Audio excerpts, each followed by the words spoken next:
Summit পাওয়ার ও summit কর্পোরেশনের প্রায় ১,১১৩ কোটি টাকা কর ফাঁকির প্রমাণ পেয়েছে জাতীয় রাজস্ব বোর্ড এনবিআর। কোম্পানি দুটি লভ্যাংশের ওপর এই পরিমাণ উৎসে কর সরকারি কোষাগারে জমা দেয়নি। এনবিআর এর কেন্দ্রীয় গোয়েন্দা সেলের প্রতিবেদনে এই তথ্য উঠে এসেছে।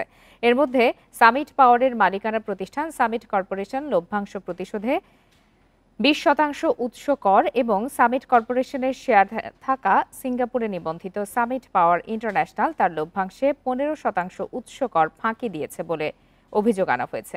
এটিকে দেশের সবচেয়ে বড় উৎসে কর ফাঁকির ঘটনা বলছে এনবিআর, যা আদায়ে পদক্ষেপ নেওয়ার কথাও বলছে সংস্থাটি। তবে সামিট পাওয়ার ইন্টারন্যাশনালের জনসংযোগ বিভাগ থেকে পাঠানো বিবৃতিতে দাবি করা হয় তাদের কোম্পানি কখনো কোনো কর ফাঁকি দেয়নি।